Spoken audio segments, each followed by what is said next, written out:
नमस्कार एवरीवन। आज के अपना क्लास स्टार्ट करते हैं। क्लास 12 चैप्टर नंबर 2 ट्रेडिंग वो अपना चल रहा है, राइट। इसका लेक्चर नंबर 1 अपना कर लिया था। लेक्चर नंबर 2 आज अपने को स्टार्ट करना है। लास्ट लेक्चर में हमने क्या देखा था, थोड़ा सा देखा था कि ट्रेडिंग का ओवरव्यू देखा था, मतलब उसका हिस्ट्री देखा था, किस तरीके से ट्रेडिंग इवॉल्व हुआ। पहले ओपन आउट का सिस्टम चलता था, फिर स्क्रीन बेस्ड ट्रेडिंग आया, देन अपना इंटरनेट बेस्ड ट्रेडिंग आया।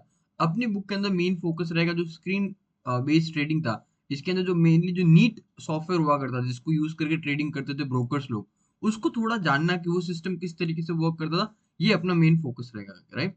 देन यहाँ पे नेक्स्ट अपने क्या रहेगा, हमने देखा था कि डिफरेंट डिफरेंट ऑर्डर टाइप्स कैसे हम प्लेस करते हैं, बेस्ड ऑन टाइम इमीडिएट वाला और डे ऑर्डर वाला। देन बेस्ड ऑन प्राइस इसके अंदर लिमिट वाला, एंड देन अपना मार्केट ऑर्डर वाला, एंड देन हमने स्टॉप लॉस ऑर्डर ये भी देखे थे, राइट। तो ये कुछ चीजें हमने लास्ट क्लास में कवर कर ली थी। आज की क्लास में थोड़ा उससे आगे बढ़ते हैं, ठीक है। Let's start with today's class. ये वाला जो मार्केट ऑर्डर वाला था, जो मैंने आपको थोड़ा जंप करके पढ़ाया था, राइट। टॉपिक बाद में आता है, बट मैंने पहले ही पढ़ा दिया था, बिकॉज वो आपका थ्रू आउट द चैप्टर वो यूज आता रहेगा, उसमें से कुछ ना कुछ कॉन्सेप्ट। तो आपने यदि उसको एक बार पढ़ा हुआ है तो आपको उसका नॉलेज रहेगा एंड आप उसको इजीली कनेक्ट कर पाओगे जैसे जैसे टॉपिक्स आएगा, ठीक है ना। चलो, तो अपना पेज नंबर 33, इसके अंदर से देखो यहाँ तक का ये वाला पैराग्राफ हम पढ़ रहे थे, इसके अंदर आया था डिफरेंट डिफरेंट ये ऑर्डर टाइप्स, देखो यहाँ पे एक्सप्लेन कर रहा था। इसके लिए मैं आपको पहले वहां पे लेके गया और डिफरेंट ऑर्डर्स एक्सप्लेन किया, देन हम यहाँ पे वापस आ रहे हैं, ठीक है। Trading system also provide complete information online. यहाँ आपको कंप्लीट इन्फॉर्मेशन देता है जो ट्रेडिंग सिस्टम है, जैसे क्या क्या इन्फॉर्मेशन देगा स्क्रीन पे आपको बताता रहेगा, जैसे टोटल टोटल ऑर्डर डेप्थ कितना है इन द सिक्योरिटी, मतलब टोटल कितने ऑर्डर्स अभी मार्केट के अंदर चल रहे हैं उसको डेप्थ इन द सिक्योरिटी कहते हैं। डेप्थ इन सिक्योरिटी का मतलब क्या है, कितने मार्केट ऑर्डर्स चल रहे हैं उसको बोलते हैं depth in security. The 5 best buy and sell available in the market. Market के अंदर 5 सबसे बेस्ट बाय प्राइस एंड 5 सबसे बेस्ट सेल प्राइस क्या है वो आपको दिखेगा, ठीक है। प्राइसेस तो और भी रहते हैं, बट आपको विजिबल सिर्फ टॉप 5 रहेगा। The quantity traded during the day in that security, एक दिन में कितना क्वांटिटी वहां पे ट्रेड हो रहा है, बाई सेल हो रहा है, हाई लो क्या है, एक दिन के अंदर हाई प्राइस क्या गया, लो प्राइस क्या गया आज के दिन का करके, ठीक है ना। And then last traded price करके, ये बेसिकली क्या होता है, अभी प्राइस क्या चल रहा है, जो एकदम लास्ट सिक्योरिटी का ट्रांजेक्शन हुआ ना, उसका क्या प्राइस था, वही आपका उसको उसको मार्केट प्राइस बोलते हैं, ठीक है ना। तो एलटीपी बोल लो इसको। And investor can also know the fate of the orders almost as soon as they are placed with the trading member. जैसे ही आपने ऑर्डर प्लेस किया आपको पता चलेगा उस ऑर्डर का क्या हुआ, क्या वो एग्जीक्यूट हो गया, क्या वो अभी पेंडिंग है, क्या आपको स्टेटस देख सकते हो। Thus, the National Exchange for Automated Trading जो नीट सिस्टम है, provide an open electronic consolidated limit order book. ये इसका फुल फॉर्म तुमको याद होना चाहिए, वेरी वेरी इंपॉर्टेंट, राइट। ये अपने को क्या करता है, एक ऑर्डर बुक प्रोवाइड करता है जिसका ये नाम दे रहेगा क्या, open electronic consolidated limit order book. Open electronic क्यों, पहला ओपन वर्ड बिकॉज सबको दिखता है करके, इलेक्ट्रॉनिक क्योंकि डिजिटली मेंटेन करते हैं, कंसोलिडेटेड लिमिट ऑर्डर बुक क्यों, बिकॉज कंसोलिडेटेड मतलब होता है सारा इकट्ठा, सारे के सारे ऑर्डर्स इसके अंदर हम स्टोर करके रखते हैं। एंड लिमिट ऑर्डर बुक क्यों, क्योंकि यहाँ पे लिमिट ऑर्डर्स आते हैं, राइट। करंट प्राइस मान लो कितना 100 रुपए चल रहा है, तुमको वो सिक्योरिटी खरीदना है कितने पे, 99 पे खरीदना है, 98 पे खरीदना है, 97 पे खरीदना है। इस तरीके से तुम प्राइस पे एक लिमिट लगाते हो। तुमको सेल करना है तो कोशिश करेगा 100 से ज्यादा पे सेल करो, 101 पे सेल करना, 102 पे सेल करना, इस तरीके की तुम लिमिट लगाते हो। जो मार्केट ऑर्डर्स होते हैं, मार्केट ऑर्डर्स क्या होते हैं, जहां पे हम बोलते हैं जो भी बेस्ट प्राइस अवेलेबल है उसके ऊपर मेरा ट्रांजेक्शन एग्जीक्यूट कर दो, उसमें तो प्रॉब्लम ही नहीं आता, उसको तो ऑर्डर बुक में स्टोर करने की जरूरत ही नहीं है। क्यों, क्योंकि वो तो जैसे एंटर करोगे आप ऑर्डर, वो इमीडिएटली एग्जीक्यूट हो जाता है, ठीक है। तो यहाँ ऑर्डर बुक के अंदर आपको सिर्फ सिर्फ लिमिट ऑर्डर्स देखने को मिलते हैं। आई होप आपको समझा होगा। Next, limit orders are the orders to buy or sell at a stated quantity और एंड प्राइस। एक फिक्स हम प्राइस बताएंगे, एक फिक्स क्वांटिटी बताएंगे, इतना आपको खरीदना है वगैरह करके, ठीक है। इफ द प्राइस और क्वांटिटी कंडीशंस मैच नहीं होती तो क्या होगा, ऑफकोर्स से बाद आपका ऑर्डर एग्जीक्यूट नहीं होगा करके। The term limit order book refers to the fact that only limit orders are stored in the book and all the market order are closed against the limit order sitting in the book. जैसे मैंने बोला, market order क्या होंगे, वो तो immediately match हो जाए, तो तुम्हारा जो भी ऑर्डर्स अवेलेबल है उनके साथ मैच होकर सेटल हो जाता है। जो लिमिट ऑर्डर्स होते हैं वही तुम्हारे क्या रहते हैं, ऑर्डर बुक में स्टोर होते हैं, क्योंकि मार्केट ऑर्डर इमीडिएटली मैच हो जाते हैं। Since the order book is visible to all the participant, इसके लिए इसको ओपन बुक करके बोलते हैं, राइट। वो थोड़ा नेम को इलेबोरेट कर रहा है। अभी आगे चलते हैं। नीट जो इनका सॉफ्टवेयर है वो क्या सॉफ्टवेयर है, इसके थोड़े फीचर्स देखेंगे। सॉफ्टवेयर क्या है ये तो मैंने बता दिया। जो अपना सेकंड फेज ऑफ ट्रेडिंग था, स्क्रीन बेस्ड ट्रेडिंग सिस्टम वगैरह, इसके अंदर एक हम सॉफ्टवेयर यूज करते थे, ब्रोकर्स लोग एक सॉफ्टवेयर यूज करते थे जिसका नाम है नीट करके, national exchange for automated trading. इसको यूज करके वो ऑर्डर्स प्लेस करते हैं। हम ब्रोकर को कॉल करेंगे या फिर मैसेज करके ऑर्डर प्लेस करेंगे, एंड ब्रोकर आके इस सॉफ्टवेयर को यूज करके ऑर्डर प्लेस करता था। इसके बारे में थोड़े फीचर्स बताएंगे, राइट? बस एनएससी अपने सॉफ्टवेयर का थोड़ा तारीफ कर रहा है और कुछ नहीं इसके अंदर। तो एनएससी देखो क्या है, पहला तो फर्स्ट एक्सचेंज था in the world to use the satellite communication technology for the trading. Trading के लिए वो सैटेलाइट टेक्नोलॉजी को यूज करता था ये करने के लिए, क्योंकि तुम यहाँ पे ऑर्डर प्लेस करता था ब्रोकर, वो मैसेज जाता था किसमें, वो VSAT अपना लीज लाइन मॉडेम के थ्रू मैसेज आता था सैटेलाइट के पास में। सैटेलाइट से वो मैसेज आता था फिर किसके पास में, एनएससी के पास में, और आपका ट्रेड होता था। तो पूरे वर्ल्ड में NSC was the first exchange जिसने क्या किया था, ये सैटेलाइट कम्युनिकेशन टेक्नोलॉजी को यूज करता। इसको इंपॉर्टेंट मार्क करना। Then it is the trading system called a National Exchange for Automated Trading। ये फुल फॉर्म होता है, it is a state of art client server based application. State of art का मतलब होता है एकदम best. State of the art का मतलब क्या, एकदम बेस्ट, जिसके अंदर लेटेस्ट टेक्नोलॉजी यूज किया हो, उसको बोलते हैं state of the art. At the server, and all the trading information is stored in an in-memory database to achieve minimum response time and maximum system availability for the user। जो तुम्हारा information एक database में stored होता है ताकि quick तुमको information provide किया जा सके, right? It has up time record of 99.7%। Up time का मतलब क्या होता है, कितने टाइम तुम्हारा सिस्टम वर्क कर रहा है जब मार्केट चलता है, राइट? मार्केट जो टाइमिंग रहता है उसके अंदर कितने टाइम तुम्हारा सिस्टम ऑपरेट करता है, कितने टाइम सिस्टम वर्क करता है। तो बोलते हैं 99.7% हमारा सिस्टम काम करता है। आप ऑर्डर प्लेस करना चाहोगे, कोई भी एक्टिविटी करना चाहोगे तो आप कर पाओगे 99.7% of time, which is very very good. 0.3% time क्या होता है, कोई टेक्निकल ग्लिच की वजह से या फिर कोई भी और रीजन की वजह से सिस्टम हो सकता है काम नहीं करे। For all the trades entered into NEET system, there is a uniform response time of less than 1 second।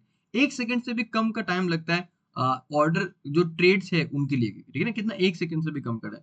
The NEAT system supports an order driven market where orders match on a basis of time and price priority। NEAT system में क्या, time price priority के basis पे orders match करते हैं। ये क्या होता है, हमने ऑलरेडी लास्ट क्लास में समझा था। All quantity fields are in units and prices are quoted in Indian rupees. जो भी प्राइसेस रहेगा इंडियन रुपीस में कोड रहेगा, एंड यूनिट्स तुम्हारा 1 2 3 4 इस तरीके से कोड होगा, कितने शेयर्स तुमको खरीदना उस तरीके से, right? The regular lot size and the tick size for various security traded is notified by the exchange from the time to time। Regular lot size का मतलब क्या होता है, मिनिमम कितना नंबर ऑफ शेयर्स तुमको खरीदना पड़ेगा, उसको बोलते हैं रेगुलर लॉट साइज। आज के टाइम पे मिनिमम सॉरी ये आज के टाइम पे रेगुलर लॉट साइज लगभग सभी सिक्योरिटीज के अंदर कितना होता है, 1 होता है। बिकॉज सिक्योरिटीज क्या डिमेटेरियलाइज होकर डिजिटल फॉर्म में ट्रेड होता है, तो मिनिमम 1 लॉट साइज होता है, मतलब एक शेयर मिनिमम आप खरीद सकते हो। बट पुराने टाइम में जब फिजिकल सिक्योरिटीज हुआ करता था, हर शेयर्स का क्या होता था, अपना एक लॉट होता था। ठीक है, फॉर एग्जाम्पल मान लो कि रिलायंस का तुमको रिलायंस के शेयर खरीदना है, तो उसका तुमको मिनिमम क्या करना पड़ेगा, एक लॉट खरीदना पड़ेगा। एक लॉट का मतलब क्या, उसके अंदर 10 शेयर्स रहेगा। एग्जाम्पल के लिए ले रहे, ठीक है, उसके अंदर क्या लेट से 10 शेयर्स है, तो अभी तुमको रिलायंस का शेयर खरीदना है तो मिनिमम एक लॉट खरीदना पड़ेगा जिसके अंदर 10 शेयर्स तुमको खरीदने देंगे। आज के टाइम पे क्या रहता है, एक lot equals to 1 share, 1 lot equals to 1 share. तो मतलब तुमको रिलायंस के शेयर खरीदना है तो मिनिमम एक शेयर भी तुम आज खरीद सकते हो। बट ये लॉट वाला कॉन्सेप्ट टोटली इररेलेवेंट नहीं हुआ। ये आपको आज भी देखने को मिलता है कि इसके अंदर जो एसएमई कंपनीज होती है, एसएमई कंपनी जो स्मॉल एंड मीडियम इंटरप्राइज ये कंपनीज होती है, राइट? इनके अंदर आज भी लॉट के अंदर ट्रेडिंग होता है। आईपीओ जो आते हैं उनके अंदर भी लॉट के अंदर बाइंग एंड सेलिंग होता है, राइट? जैसे मीशो का हमने केस स्टडी डिस्कस किया था, तो वहां पे आई डोंट नो इसमें किया था कि नहीं किया था, 11th क्लास के लिए तो किया था, राइट? 12th का मेरे को भी याद नहीं आ रहा। बट मीशो का जैसे आईपीओ आया था या फिर कोई भी कंपनी का आईपीओ आता है, तो उनके अंदर क्या होता है, लॉट के अंदर तुमको बेचते हैं। तुम ऐसा नहीं बोल सकते मेरे को एक शेयर मीशो का दो, आईपीओ के अंदर बात करो।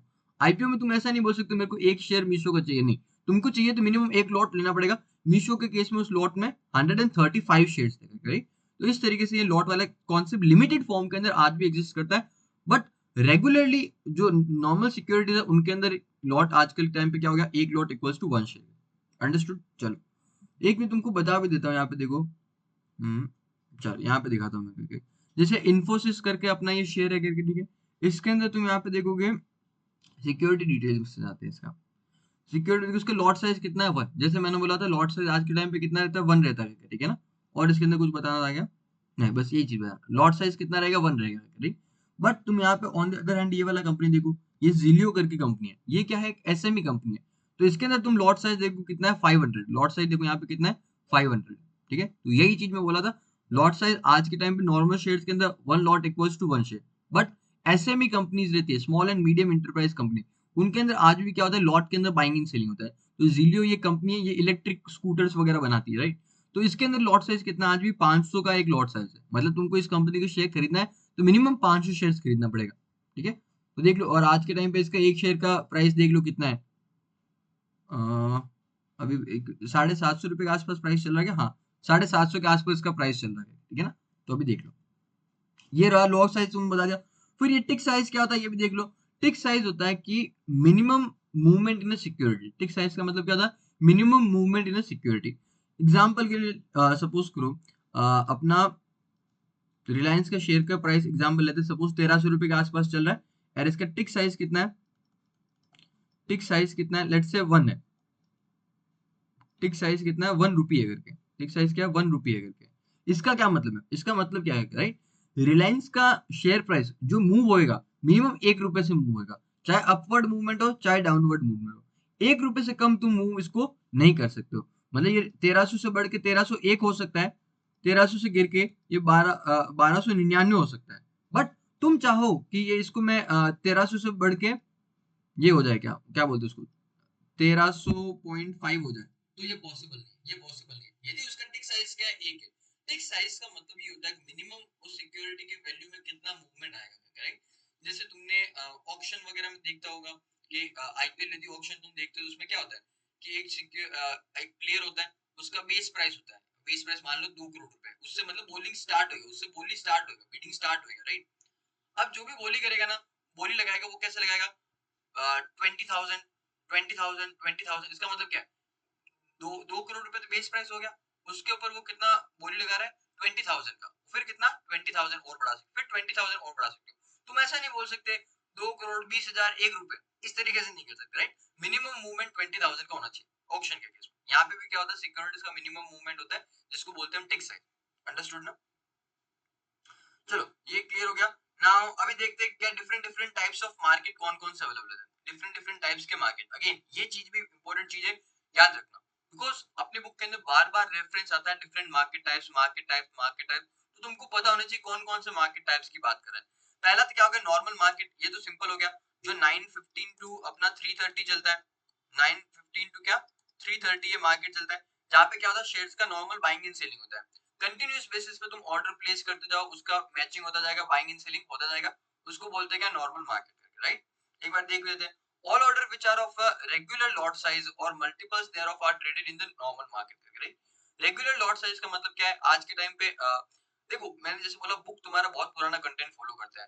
पहले जैसे लॉट साइज होता था, एक 1 lot equals to 10 share, 1 lot equals to 100 shares करके, राइट? उन उन लॉट का यदि वो रेगुलर लॉट है, राइट, उसका ट्रेडिंग क्या होगा? यहाँ पे होगा। यदि वो क्या ऑड लॉट है, रेगुलर लॉट होगा, देखो क्या बोला, रेगुलर लॉट है तो यहाँ पे फॉर एग्जांपल हमने यहाँ पे दिया था कि रिलायंस का एक लॉट इक्वल्स टू 10 शेयर पुराने टाइम के अंदर, ठीक है? तो यदि तुम्हारे पास 10 शेयर्स है या फिर multiple of this lot, 10 shares है, 20 शेयर्स है, 50 शेयर्स है, तो इस केस में तुमको इनका ट्रेडिंग करना, तो ये यहाँ पे नॉर्मल मार्केट में हो जाएगा, क्योंकि ये क्या रेगुलर लॉट साइज है, राइट? बट मान लो कि तुम्हारे पास कितने शेयर है रिलायंस के? सिर्फ और सिर्फ 7 शेयर है। कितने शेयर है? 7 शेयर है। तो जो एक नॉर्मल जो उसका लॉट साइज है 10 शेयर्स का, उससे कम शेयर्स है तुम्हारे पास, सिर्फ 7 ही शेयर्स है। उस केस में यदि तुमको अपने 7 शेयर्स को ट्रेड करना है, तो तुमको कहां पे जाना पड़ेगा? ऑड लॉट मार्केट में जाना पड़ेगा। कहां पे? ऑड लॉट मार्केट के अंदर। ऑड लॉट मार्केट में क्या रहेगा? जो रेगुलर साइज होता है एक अपना लॉट का, उससे कम यदि तुम क्या कर रहे हो, ट्रेडिंग कर रहे हो, सिक्योरिटीज का ट्रेडिंग कर रहे हो, तो तुमको ऑड लॉट मार्केट में करना पड़ेगा। अंडरस्टूड? ये सेपरेट मार्केट हुआ करता था। अब सपोज करो, मान लो तुम्हारे पास कितना है? 56 शेयर्स है। कितना शेयर्स है? 56 शेयर्स है। उस केस में क्या होगा? तो जो तुम्हारे 50 शेयर्स है, मतलब 5 जो रेगुलर लॉट है, एक लॉट 10 शेयर्स है ना, तो 50 के कितना हो गए? 5 लॉट हो गए। तो वो 5 लॉट तो तुम क्या कर सकते हो? नॉर्मल मार्केट में ट्रेड करोगे। बाकी बचे हुए जो 6 शेयर है, वो तुम कहां पे? ऑड लॉट मार्केट के अंदर जाके ट्रेड करोगे। आई होप तुमको एक चीज क्लियर होगा। तो यहाँ पे क्या रहेगा? जितने भी रेगुलर लॉट साइज है या फिर उनके मल्टीपल्स, मतलब 1 लॉट, 2 लॉट, 3 लॉट, इस तरीके से ये तुम यहाँ पे ट्रेड कर सकते हो नॉर्मल मार्केट के अंदर। आज के टाइम पे तो सिंपल हो गया, 1 लॉट इक्वल्स टू 1 शेयर, तो नॉर्मल मार्केट ही ज्यादा यूज आएगा। For shares that are traded in the compulsory dematerialized mode, the market lot of these shares is 1। ये देखो बुक के अंदर बोल भी दिया करके, जो शेयर्स क्या होता है? डीमटेरियलाइज फॉर्म के अंदर ट्रेड होते हैं, मतलब डिजिटल फॉर्म के अंदर ट्रेड होते हैं, उनके केस में मार्केट लॉट क्या रहेगा? 1 रहता है। उनके केस में मार्केट लॉट क्या रहता है? 1 रहता है, राइट? जो कि आज के टाइम पे सारी सिक्योरिटी ऑलमोस्ट क्या है? डिजिटल फॉर्म के अंदर रहती है, डीमेट फॉर्म के अंदर रहती है, तो उनके अंदर लॉट साइज क्या रहेगा? 1। Normal market consists of various book types wherein orders are segregated as a regular lot order, special term order, negotiated trade order and stop loss order depending on their attribute. अब जो normal market है, ठीक है, इसके अंदर क्या होगा, different different types के ऑर्डर है, उन डिफरेंट डिफरेंट टाइप के ऑर्डर को अलग अलग बुक के अंदर हम स्टोर करके रखते हैं. जैसे कि रेगुलर लॉट ऑर्डर्स, ये तो मतलब कि एकदम सिंपल वर्जन हो गया, कोई भी इसके अंदर स्पेशल कंडीशन नहीं होता. रेगुलर ऑर्डर्स हो गए. स्पेशल टर्म्स ऑर्डर, तुम स्पेशल कंडीशन लगा सकते हो रिलेटेड टू टाइम, जैसे कि इमीडिएट और कैंसिल वाला, तो वो क्या एक स्पेशल कंडीशन है. इमीडिएट हुआ तो ठीक है, नहीं तो कैंसिल कर देना. तो इस तरीके से स्पेशल कंडीशन लगा सकते हो, ठीक है ना. फिर तुम्हारे नेगोशिएटेड ट्रेड ऑर्डर्स भी हो सकते हैं, उनको भी अलग स्टोर करेंगे. ये आज के टाइम पे इसको हम बोलते हैं बल्क ऑर्डर्स बोलते हैं. बल्क ऑर्डर्स बोल लो या फिर ब्लॉक डील्स बोल लो, ठीक है ना. बल्क ऑर्डर्स बोल लो, बल्क ऑर्डर्स और ब्लॉक डील्स बोल सकते हो इनको. ये बेसिकली क्या होता है, दो बड़ी बड़ी एंटिटीज के बीच में जो ट्रांजेक्शन होता है बहुत बड़े लेवल पे, करोड़ों रुपए जिसमें इन्वॉल्व होते हैं, लाखों शेयर्स इसके अंदर इन्वॉल्व होते हैं, उनको बोलते हैं नेगोशिएटेड ट्रेड ऑर्डर्स करके, ठीक है ना. उनको ट्रेड करना है तो उनको अलग से ट्रेडिंग होता है. देन स्टॉप लॉस ऑर्डर, जो कि लास्ट क्लास में हमने डिस्कस किया, वो भी यहाँ पे ट्रेड होते हैं. कहाँ पे, नॉर्मल मार्केट में. अंडरस्टूड. नॉर्मल मार्केट में डिफरेंट डिफरेंट टाइप के ऑर्डर हो सकते हैं. कौन कौन से ऑर्डर, वो हमने यहाँ पे डिस्कस किया. थोड़ा आगे चलते हैं. ऑड लॉट मार्केट, जैसे मैंने बताया, रेगुलर लॉट साइज है उससे कम क्वांटिटी यदि तुमको ट्रेड करना है तो वो कहां पे होगा, ऑड लॉट मार्केट में. All order whose order size is less than regular lot size are traded in odd lot market. An order is an odd lot market if the order size is less than regular lot size. These orders do not have any special terms attached to them. यहाँ पे कोई special condition नहीं होगी, यहाँ पे बस simple order ही place कर सकते हो. यहाँ पे इमीडिएट और कैंसिल और इस तरीके से तुम स्पेशल कंडीशंस नहीं रख सकते. In odd lot market, both the price and quantity of both the orders, buy and sell orders should exactly match for the trade to take place. This is important.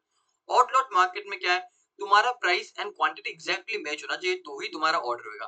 For example तुम यहाँ पे क्या कर रहे हो, 7 रिलायंस के shares है, 7 Reliance shares तुमको बाय करना है.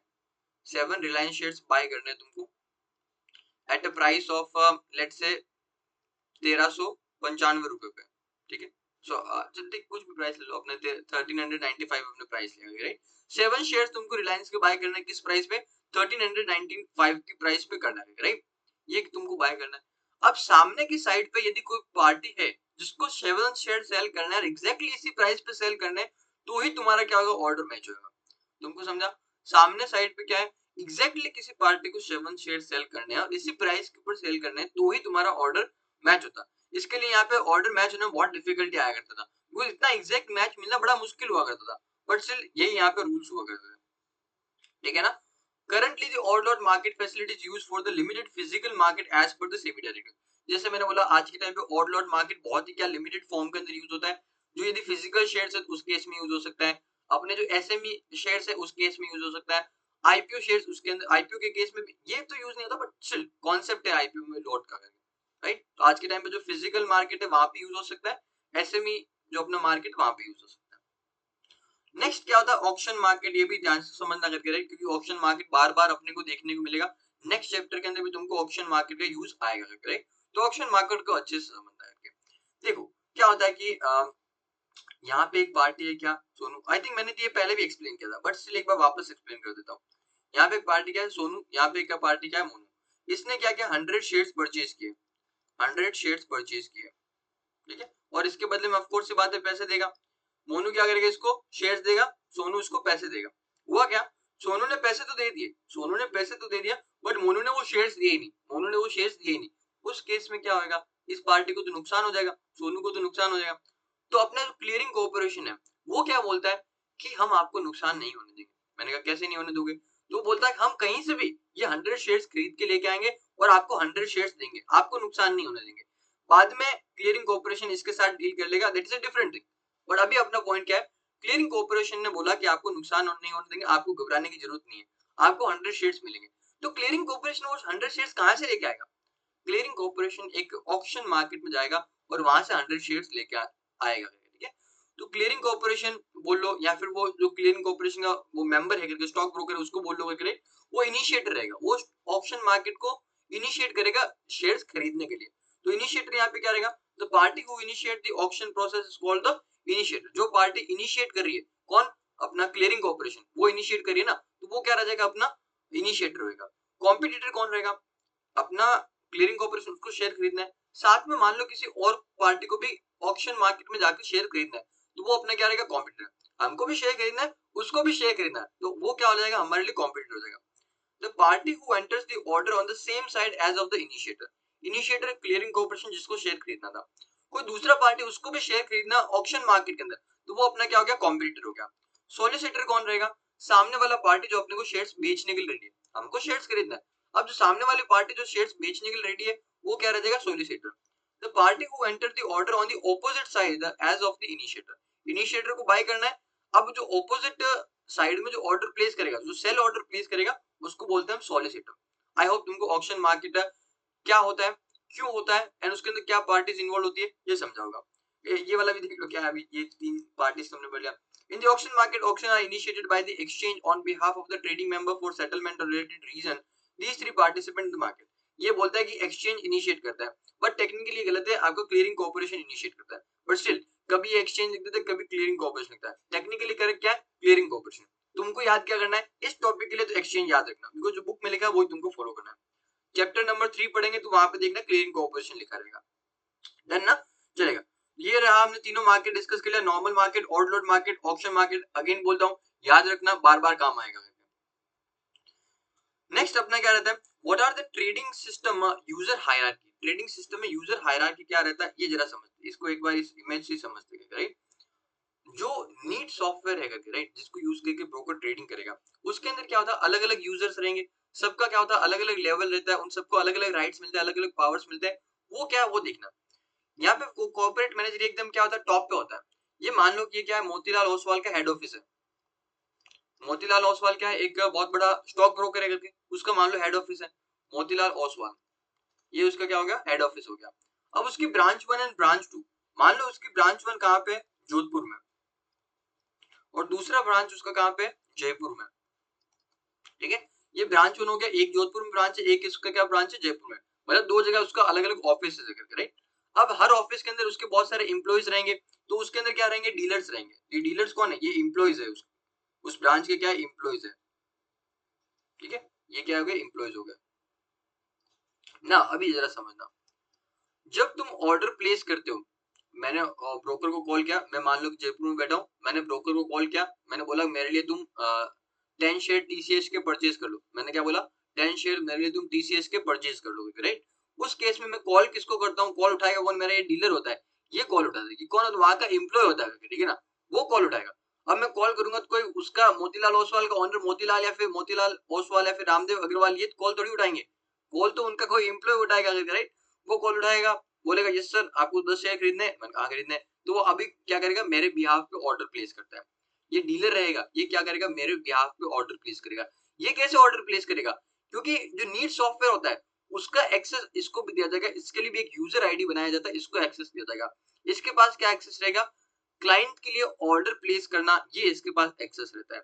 फिर ब्रांच लेवल पे क्या रहता है, ब्रांच मैनेजर होता है। ब्रांच लेवल पे क्या होता है, ब्रांच मैनेजर होता है, ब्रांच डीलर होता है, राइट। इसके पास क्या राइट्स रहते हैं, इसके इस ब्रांच में जो भी एम्प्लॉइज है, इस ब्रांच में जो भी एम्प्लॉइज है, इन सबको कंट्रोल करने का राइट है। इस ब्रांच के अंदर जो भी एम्प्लॉइज है, हर एक के लिए वो क्या कर सकते हैं, ऑर्डर लिमिट सेट कर सकते हैं। मतलब क्या है, एक डीलर के लिए लेट से मैंने 10 लाख रुपए का ऑर्डर लिमिट सेट कर दिया, मतलब क्या है, एक डीलर अभी इस ब्रांच के अंदर मैक्सिमम 10 लाख का ऑर्डर प्लेस कर सकता है। इससे ज्यादा इसलिए इसको ऑर्डर प्लेस करना है तो इसका परमिशन लेना पड़ेगा, उसके बाद में ऑर्डर प्लेस कर पाएगा। अंडरस्टूड। डीलर क्या रहेगा, एकदम लोअर लेवल पे एम्प्लॉइज रहेगा, जो कि कॉल तुम्हारा उठाते हैं और तुम्हारे बिहाफ पे ऑर्डर्स वगैरह लेते हैं, एंटर करते हैं सिस्टम में। ब्रांच लेवल पे क्या होता है, ये क्या होता है, डीलर्स लोगों को कंट्रोल करता है, इनके लिए रूल्स रेगुलेशन बनाता है। सारे डीलर्स क्या क्या ट्रेड करे, क्या बाइंग एंड सेलिंग करे, इसका रिपोर्ट किसके पास जाता है, ब्रांच के पास में जाता है। And then ultimately corporate manager क्या होता है, ये हाईएस्ट लेवल की अथॉरिटी होती है, मोतीलाल ओसवाल का हेड ऑफिस इसको समझो करके। इसके पास सारा का सारा इन्फॉर्मेशन जाएगा, हर ब्रांच का इन्फॉर्मेशन जाएगा, हर डीलर्स का इन्फॉर्मेशन जाएगा। मोतीलाल ओसवाल जो उसका कॉर्पोरेट मैनेजर है, वो क्या कर सकता है, ब्रांच वाइज लिमिट सेट कर सकता है, राइट। मान लो ईच ब्रांच मैंने 5 करोड़ का लिमिट सेट कर दिया कि हर ब्रांच मैक्सिमम 5 करोड़ का ऑर्डर प्लेस कर सकती है। इससे ज्यादा ऑर्डर प्लेस करना है तो आपको कॉर्पोरेट मैनेजर का अप्रूवल लेना पड़ेगा। इस तरीके से यहाँ पे लिमिट सेट किया जा सकता है। कॉर्पोरेट मैनेजर के पास में डेली बेसिस पे क्या उसके पास रिपोर्ट आएगा, कौन सी ब्रांच में कितने कितने ऑर्डर्स हो रहे हैं, कौन कौन ऑर्डर प्लेस करा, किसका यूजर आईडी क्या है, ये सारा रिपोर्ट कॉर्पोरेट मैनेजर के पास में जाता है। तो इस तरीके से ये different different level of hierarchy work करता है, ठीक है ना। यहाँ पे ये 11 12 21 22 क्या कुछ नहीं, बस रैंडम नंबर के लिए और कुछ नहीं। डन ना। तो देखो, trading member has the facility of defining hierarchy among its users of the need software. hierarchy मतलब levels, top level, middle level, lower level, इस तरीके से हायरार्की डिफाइन कर सकते हो नीड सिस्टम को यूज करने के लिए। दिस हायरार्की तुमको यहाँ पे डिपिक्ट किया, ये एग्जांपल के थ्रू समझना तुमको ज्यादा अच्छे से समझेगा। सिर्फ कॉर्पोरेट मैनेजर ब्रांच डीलर्स को लेके तुम समझोगे इतना क्लैरिटी नहीं आएगा, बट तुम मोतीलाल ओसवाल का एग्जांपल लोगे, इन सिटीज का एग्जांपल लोगे, आपको हमेशा क्लैरिटी रहेगा। तो अपनी बुक के अंदर लिख लेना इसको। आगे चले इसमें, the user of the trading system can log on as either the user type, significance of each type explain, अलग अलग अब जो लेवल है उनको एक्सप्लेन किया। पहला corporate manager, the corporate manager is the term assigned to a user placed at the highest level in the trading firm। ये क्या होता है, हाईएस्ट लेवल पे रहेगा, जिसके अंदर मेनली तुम्हारा जो कंपनी के ऑनर रहता है, मैनेजमेंट रहता है, वो आते हैं, ठीक है ना। Such a user receive end of the day report of all the branches of the trading member। जितनी भी ब्रांचेस है उन सब से उनको रिपोर्ट मिलता है, क्या क्या बाइंग एंड सेलिंग हुआ, कितने कितने वैल्यूज के बाइंग एंड सेलिंग हुआ, किस किस ने ऑर्डर प्लेस किया, ये सब इनको रिपोर्ट मिलता है। The facility is a facility to set a branch order value limit and the user order value limit is available to the corporate manager. Corporate manager क्या कर सकता है, branch wise and user wise order limit set कर सकता है। Order limit का मतलब क्या है, मैक्सिमम कितने अमाउंट का ऑर्डर प्लेस कर सकते हो, ये लिमिट कौन सेट कर सकता है, कॉर्पोरेट मैनेजर सेट कर सकता है। He can view the outstanding order and trades of all the user and of the trading member and can also cancel or modify outstanding order of all the users of the trading member। जितने भी orders वगैरह तुमने place किए और वो अभी outstanding मतलब बकाया अभी मतलब ऑर्डर सेटल नहीं हुए, उनको देख सकता है। उनके अंदर कुछ चेंजेस करना चाहे, उनको कैंसिल करना चाहे, मॉडिफाई करना चाहे तो कर सकता है। फिर ब्रांच मैनेजर, सेकंड लेवल का authority. The branch manager is term assigned to the user who is placed under the corporate manager। corporate नीचे corporate manager के बाद में आता है। The branch manager receive end of the day report for all the dealers under that branch। देखो, यहाँ पे उसको रिपोर्ट मिलता है किसका, सारी की सारी ब्रांचेस का मिलता है। यहाँ पे ब्रांच मैनेजर को रिपोर्ट किसका मिलेगा, जो भी डीलर्स है उस ब्रांच के अंदर, उसका रिपोर्ट मिलेगा इसको, राइट। ये देखो, मान लो ये ब्रांच मैनेजर, मान लो जयपुर वाला ब्रांच मैनेजर, ये चाहे कि मेरे को जोधपुर वाली ब्रांच का भी रिपोर्ट मिले, इसको मिलेगा क्या, नहीं मिलेगा। जोधपुर वाली ब्रांच का डिटेल का इंफॉर्मेशन जयपुर वाले ब्रांच मैनेजर को नहीं मिलेगा। ब्रांच, दोनों ब्रांच का इंफॉर्मेशन बट कॉर्पोरेट मैनेजर उसके पास रहता है। Now he can set order value limit for each of his branch. Her branch के लिए क्या कर सकता है, ऑर्डर वैल्यू सेट कर सकता है। ईच ऑफ हिज ब्रांच का मतलब उतनी ब्रांच के लिए अंदर जो यूजर है उनका बोलने की कोशिश कर रहा है, राइट। थोड़ा वर्डिंग इसने गलत लिखा करके, राइट। ये कैन सा देखो, नहीं सही लिखा ना, user order value limit for each of his branch करके, जो उसकी ब्रांच उसमें जो भी उसके यूजर्स है उनके लिए वो ऑर्डर लिमिट सेट कर सकता है। किसके लिए, यूजर के लिए ऑर्डर लिमिट सेट कर सकता है। He can view outstanding order and trade of all the users of his branch and can also cancel or modify outstanding order of all his user of his branch। अपनी branch के जो भी users है, उन्होंने जो भी order place किए, उनको क्या देख सकता है, कैंसिल कर सकता है, मॉडिफाई कर सकता है, राइट। ये इसके पास पावर है। इसके पास में देखो पावर काफी हद तक का जो कॉर्पोरेट मैनेजर के पास रहता है वही पावर इसको देते हैं, बट इसके पास सिर्फ अपनी ब्रांच की पावर्स रहती है। कॉर्पोरेट मैनेजर के पास तो सारी ब्रांचेस की पावर है, ब्रांच मैनेजर के पास सिर्फ अपनी ब्रांच की पावर रहता है। लास्ट में डीलर क्या होता है, इसके पास बेचारे के पास कोई पावर नहीं होता है। इसको जो बस काम बोला जाता है, ये इसको काम एग्जीक्यूट करना होता है, बस इसका यही पर्पस है, ठीक है। The dealer are the user at the lowest level of hierarchy, एकदम lowest level पे रहते हैं। A dealer can view and perform order and trade related activity only for himself and do not have access to information on other dealers under the either the same or the other brand। वो क्या कर सकता है, सिर्फ और सिर्फ खुद का ही काम कर सकता है, खुद के लिए ऑर्डर प्लेस कर सकता है। दूसरे ब्रांच का जो भी डीलर्स वगैरह उसके बारे में इंफॉर्मेशन इसको नहीं रहता है, राइट। बस यही चीज बोलना है। यहाँ पे ऑर्डर प्लेस कर सकता है हिमसेल्फ, इसका ये मतलब नहीं है कि खुद के लिए ऑर्डर प्लेस करेगा, जो उसको क्लाइंट बोलेंगे वो ऑर्डर प्लेस करेगा, ठीक है ना। तो ये आई थिंक तुमको समझा होगा क्या क्या different different level of hierarchy, क्या यूजर्स है नीड सिस्टम को, नीड सॉफ्टवेयर को यूज करने के लिए। Next, what are the use of local database. कुछ नहीं है करके बस एक लोकल डेटाबेस मेंटेन करके रखो, उसके अंदर इंफॉर्मेशन स्टोर करके रखो, ताकि तुमको क्विकली इंफॉर्मेशन देखने को मिले। बट तुमको यदि ओवरऑल सारी ब्रांचेस की इंफॉर्मेशन चाहिए करके, तो आपको जो होस्ट वाला वहां पर रहता है, राइट, इधर किधर लिखा होगा करके, तो वो जो होस्ट डेटाबेस रहता है वहां से इंफॉर्मेशन मिलेगा। नॉट दैट इंपॉर्टेंट, रीड करके छोड़ देना करके। आगे चलते हैं, what are the users of local database. देखो यहाँ पे टॉपिक कुछ भी लिखा, अंदर कुछ और ही दे रखा है, टॉपिक कुछ भी लिखा, अंदर कुछ और ही दे रखा है पूरा ही, बट ठीक है। What are the users of local database, अभी इसको थोड़ा पढ़ते हैं। The trading system is normally made available for trading on all days except Saturday, Sunday and other holidays.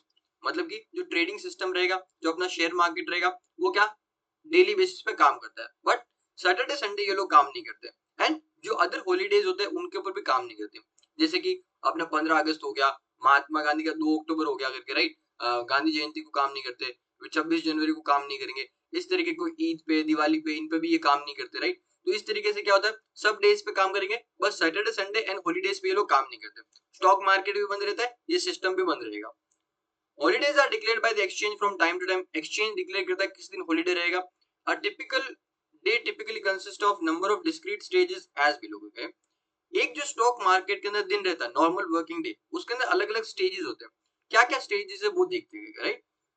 पहला ओपनिंग। ओपनिंग का सिंपल मतलब है कि सिस्टम को ओपन करो, उसके अंदर जो सिक्योरिटीज तुमको ट्रैक करना है उनको सेटअप कर सकते हो, बस ये ओपनिंग वाला पॉइंट होता है, राइट। ओपनिंग का मतलब क्या, सिस्टम ओपन करो, नीट सॉफ्टवेयर को ओपन करो, जो सिक्योरिटीज को ट्रैक करना है उनको तुम सेटअप कर सकते हो। क्यों क्यों सेटअप करना है? बिकॉज स्टॉक एक्सचेंज के अंदर तुम बात करोगे एनएससी वगैरह के, उसके अंदर 4000 कंपनीज लिस्टेड है, बीएससी के अंदर 5-6 हजार कंपनीज लिस्टेड है। तो अभी सारी कंपनीज को तुम ट्रैक नहीं कर सकते, इतनी सारी कंपनी को ट्रैक करना पॉसिबल नहीं है ना। तो जिन कंपनीज को तुमको ट्रैक करना है उनको तुम क्या कर सकते हो, यहाँ पे सेटअप कर सकते हो। उसको बेसिकली मार्केट वॉच बोलते हैं, फिर वॉच लिस्ट बोलते हैं, वो तुम यहाँ पे काम कर सकते हो, market watch. The trading member can carry out the following activities after log into the NEAT system and before market open for the trading. Market open हुए उससे पहले तुम ये काम कर सकते हो नीट सॉफ्टवेयर के अंदर। क्या? Setup market watch. Market watch setup करो, कौन कौन सिक्योरिटी ट्रैक करना है उनको सेटअप कर सकते हो। इसको मार्केट वॉच को सिंपल वन लाइन के अंदर लिखना, वॉच लिस्ट, तो ही तुमको क्लिक होएगा। क्या? Watch list. जैसे कि तुम नेटफ्लिक्स यूज करते हो या फिर जियो हॉटस्टार भी यूज करते हो, तो वहां पे देखो कितनी सारी मूवीज है, कितने सारे शोज है करके, राइट। तुम हर मूवी हर शो को तो देख नहीं सकते। तुम क्या करते हो, जिन जिन मूवीज के अंदर, जिन जिन शोज के अंदर तुमको इंटरेस्ट होता है उसको वॉच लिस्ट में ऐड कर देते हो कि बाद में चल के इसको देखेंगे, राइट उनको, ताकि तुम जब भी इच्छा हो ओपन करो ऐप को तो वो तुम मूवीज देख सको, राइट, तुमको सर्च नहीं करना पड़े। सेम यहाँ पे चीज है, 5-6 हजार कंपनी सबको ट्रैक करना पॉसिबल नहीं है, तो सेलेक्टेड सिक्योरिटीज को तुम सेलेक्ट करते हो और उसको वॉच लिस्ट में ऐड कर देते हो, जिसको यहाँ पे बोल रहे हैं market watch. The securities which the user would like to view on the screen. Done ना? ये इसका मतलब होता है। Now this is very very important, तो सबका ध्यान यहाँ पे होना चाहिए करके। दूसरा स्टेज क्या है करके, प्री ओपन वाला स्टेज करके, राइट। वेरी वेरी इंपॉर्टेंट, ध्यान से यहाँ पे सुनना क्या बोल रहा हूँ, हाई कंसेप्ट है, पूरा अटेंशन होना चाहिए तुम्हारे यहाँ पे। अभी ध्यान से सुनो क्या होता है। मार्केट के अंदर नॉर्मली 3 फेज के अंदर ट्रेडिंग होता है, राइट। फर्स्ट इज अपना 9 टू 9 बजे से लेके 9 AM टू 9:15। 9 AM टू क्या रहेगा, 9:15 AM तक ही रहता है। इसको बोलते हैं क्या, प्री ओपन सेशन बोलते हैं। क्या बोलते हैं इसको? प्री ओपन सेशन बोलते हैं। फिर 9:15 AM टू कितना, 3:30,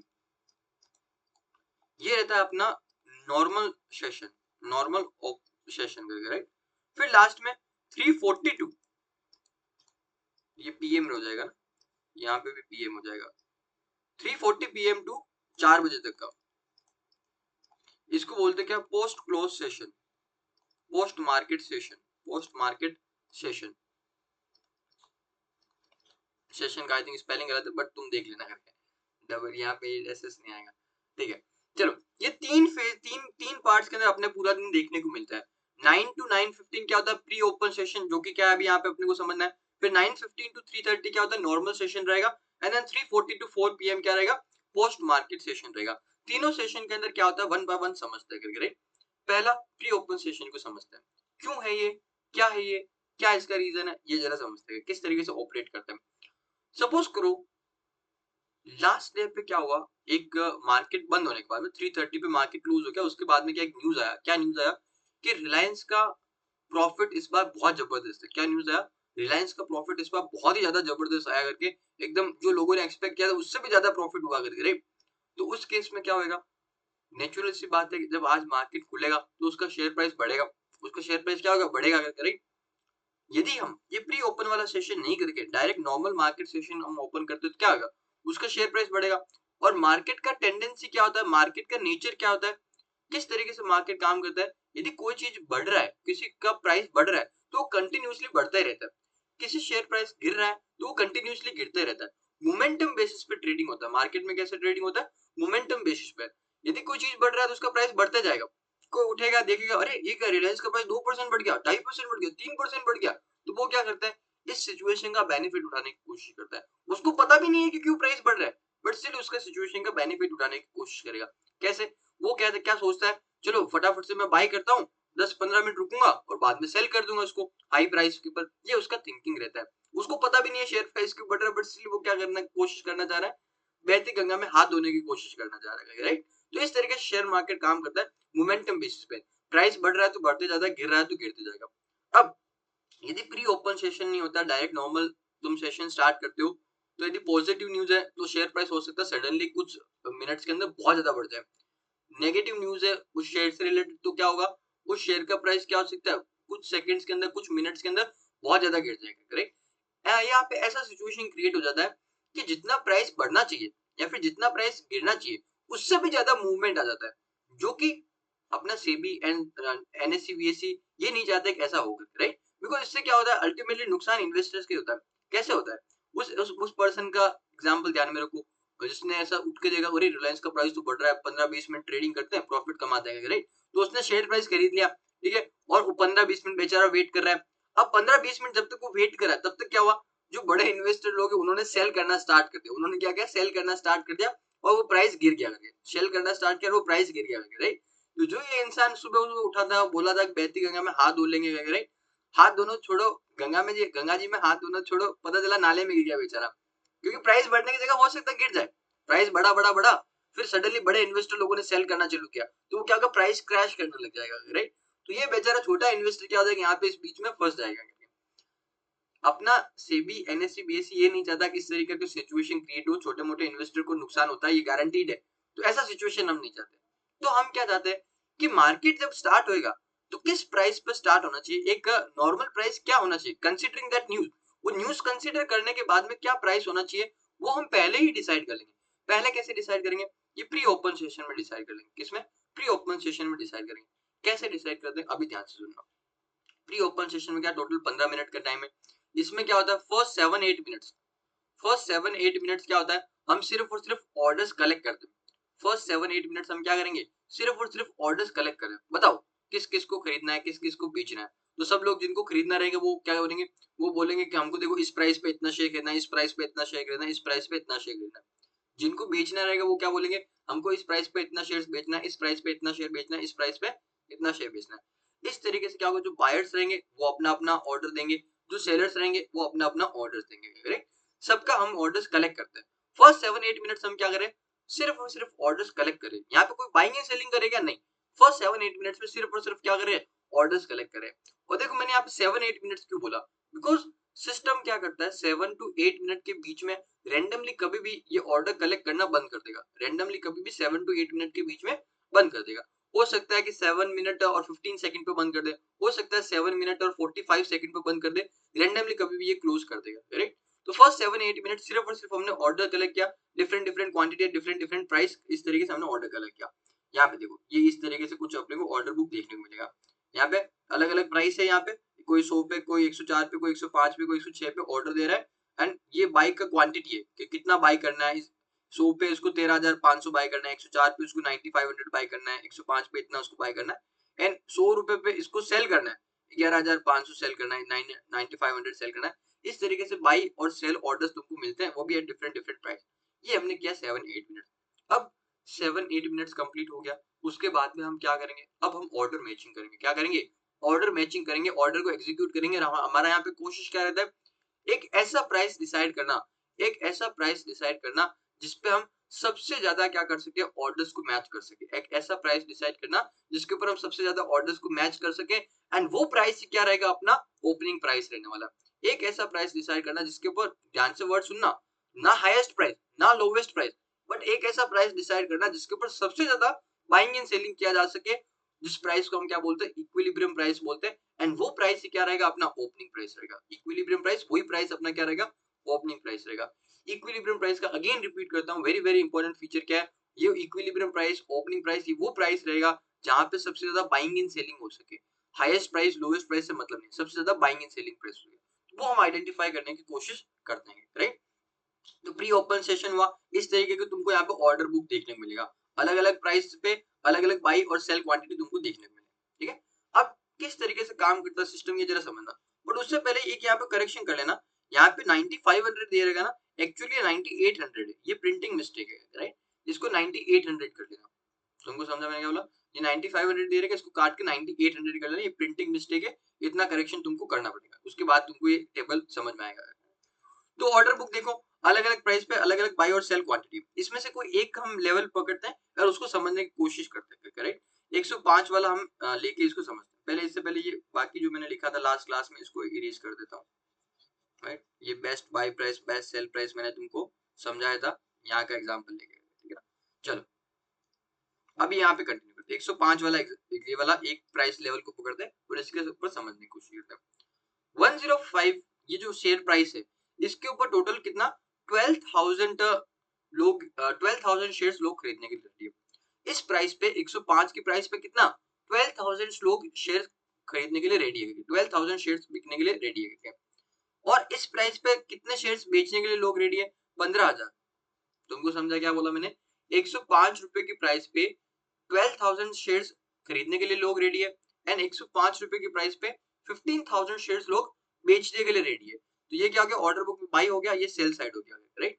इस तरीके से आपको हर लेवल पे देखने को मिला किस प्राइस पे कितने शेयर्स खरीदने के लिए रेडी है, किस प्राइस पे कितने शेयर्स बेचने के लिए रेडी है, राइट। तो इस तरीके से तुमको देखने को मिला। नाउ अभी यहाँ पे देखो करके जरा, बट आगे बढ़ू उससे पहले एक चीज मेरे को बताओ, ऐसा क्यों है कि कोई 100 रुपए पे खरीदना चाहता है, कोई 105 रुपए पे खरीदना चाहता है, कोई 107 पे, कोई 108 रुपए पे। कोई भी इंसान ज्यादा प्राइस पे क्यों खरीदना चाहेगा, कोई भी इंसान ज्यादा प्राइस पे क्यों खरीदना चाहेगा। ये लोग 100 रुपए में खरीदना चाहते हैं, ये 108 पे खरीदना चाहता है, 107 पे खरीदना चाहता है। ये लोग तो 100 में खरीदना चाहते हैं, बट ये 107 108 पे क्यों खरीदना चाहते हैं, ये लोग ज्यादा पैसा देने के लिए क्यों रेडी है करके। क्या रीजन है कि ये लोग ज्यादा पैसा दे रहे हैं, सिंपल सा डिमांड एंड सप्लाई का रीजन है, राइट। इसको लगता है कि न्यूज की वजह से आज के दिन मेरे को 100 रुपए में शेयर प्राइस खरीदना चाहिए, राइट। यदि 100 रुपए में शेयर प्राइस मिलता है तो मेरे लिए अच्छी बात है। बट ये लोगों को क्या लगता है कि न्यूज बहुत ही जबरदस्त है, न्यूज क्या है बहुत ही जबरदस्त है, राइट।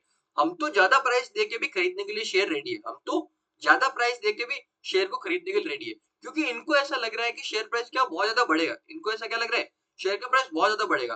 तो यदि 107-8 रुपए भी लगता है तो they are very comfortable with that, because इनको ऐसा एक्सपेक्टेशन होएगा कि हो सकता है शेयर 112 115 रुपए इतना चला जाए और हमको प्रॉफिट हो जाएगा, राइट। तो इन लोगों को क्या लग रहा है कि शेयर प्राइस ज्यादा बढ़ेगा, तो ये क्या ज्यादा प्राइस ऑफर करने के लिए रेडी है। इसको में भी ऐसा नहीं लग रहा होगा कि इतना प्राइस बढ़ेगा तो ये कम प्राइस ऑफर कर रहा है, करेक्ट। तो सब एक्सपेक्टेशन का खेल है, किसको क्या लग रहा है, करेक्ट।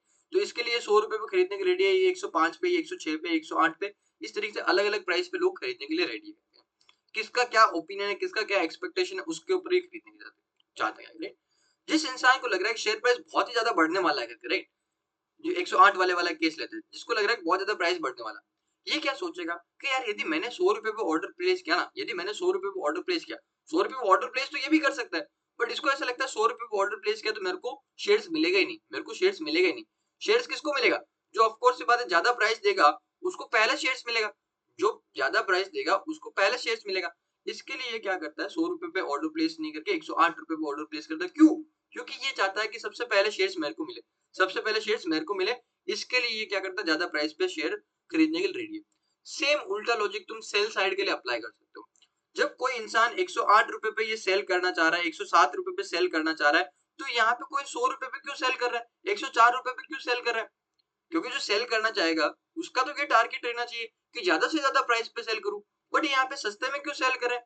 सेम वही लॉजिक है, कोई नेगेटिव न्यूज है, क्या है, कोई नेगेटिव न्यूज है, तो उस केस में इनको क्या लगता है, इसको लगता है कि यार 108 रुपए मेरे को शेयर प्राइस बेचूंगा तो मिलना चाहिए, इसको लगता है 107 रुपए मेरे को शेयर बेचूंगा तो मिलना चाहिए, राइट। ये इनका ओपिनियन है। बट इन लोगों को क्या लग रहा होगा मे बी कि यार न्यूज बहुत ही खराब है, शेयर का प्राइस मतलब क्या बहुत जबरदस्त गिरने वाला है, ऐसा इनको लग रहा है, राइट। तो उस सिचुएशन में क्या होगा, ये लोग बस बेचने की कोशिश करेंगे, ये बोलता 2-4 रुपए कम मिले कोई चिंता नहीं, बट हमको अपना शेयर बेचना है, राइट, क्योंकि अभी हमने नहीं बेचा तो आगे चल के हमको बहुत ज्यादा नुकसान हो सकता है। ये इनका माइंडसेट है, ये इनका थिंकिंग है, राइट। इसके लिए क्या कम प्राइस में भी बेचने के लिए रेडी है, राइट। आई होप तुमको समझा होगा क्यों लोग डिफरेंट डिफरेंट प्राइसेस पे खरीदते हैं और क्यों लोग डिफरेंट डिफरेंट प्राइसेस पे सेल करते हैं। सब उनके माइंडसेट का खेल है, उनका क्या एक्सपेक्टेशन है उसका खेल रहता है, उसके बेसिस पे लोग ऑर्डर प्लेस करते हैं। तो अभी तुमको ये समझा कि ऑर्डर बुक क्या रहता है, बाय सेल ये क्या है, ये सब समझा। अभी डिमांड की बात करते हैं। अगेन ये 105 वाला लेवल इसी को पकड़ के समझना। 105 पे प्राइस पे 12,000 शेयर लोग खरीदने के लिए रेडी है और 15,000 शेयर लोग बेचने के लिए रेडी है, राइट? बाई साइड में 12,000 खरीदने के लिए रेडी है, सेल साइड में लोग 15,000 शेयर बेचने के लिए रेडी है। बट तुम डिमांड देखोगे तो डिमांड कितना है? 27,500। डिमांड एंड सप्लाई अभी क्या है? तो डिमांड देखोगे तो कितना है? 27,500। डिमांड का मतलब क्या होता है? टोटल कितने लोग आपके शेयर मांगना चाह रहे हैं, कितना लोग खरीदना चाह रहे हैं, ये कितना है? 27,500। सप्लाई का मतलब कितना लोग सेल करना चाह रहे हैं, तो 36,300। बट यहाँ पे तो देखा था बाई साइड में तो खाली 12,000 लोग हैं, तो यहाँ पे 27,500 कैसे हो गए? पॉइंट समझना, बहुत अच्छी चीज है करके। यहाँ पे मैंने क्या देखा, सिर्फ 105 लेवल पे 105 की प्राइस पे सिर्फ 12,000 शेयर लोग खरीदने के लिए रेडी है, तो यहाँ पे डिमांड 27,500 कैसे बता रहा है? और यहाँ पे हमने देखा सिर्फ 15,000 क्या है, लोग सेल करने के लिए रेडी है, तो यहाँ पे सप्लाई 36,300 कैसे बता रहा है? क्या ये कोई प्रिंटिंग मिस्टेक है क्या? नो, ये कोई प्रिंटिंग मिस्टेक नहीं है। तो ये डिमांड और सप्लाई कैसे कैलकुलेट किया? 1 मिनट का तुमको टाइम लो, वीडियो पॉज करो और सोचने की कोशिश करो क्या है, क्या हो सकता है, राइट? आंसर इसी टेबल के अंदर छुपा है, आंसर इसी टेबल के अंदर दे रखा है, बस तुम आइडेंटिफाई करो, कॉमन सेंस लगाओ, लॉजिक लगाओ, क्या रीजन हो सकता है जिसकी वजह से यहाँ पे तुमको, यहाँ पे तो सिर्फ 12,000 बता रहा है बट यहाँ पे डिमांड 27,500 बता रहा है, यहाँ पे सिर्फ सेल 15,000 बता रहा है बट यहाँ पे सप्लाई 36,300 बता रहा है। क्या लॉजिक हो सकता है, जरा सोचना।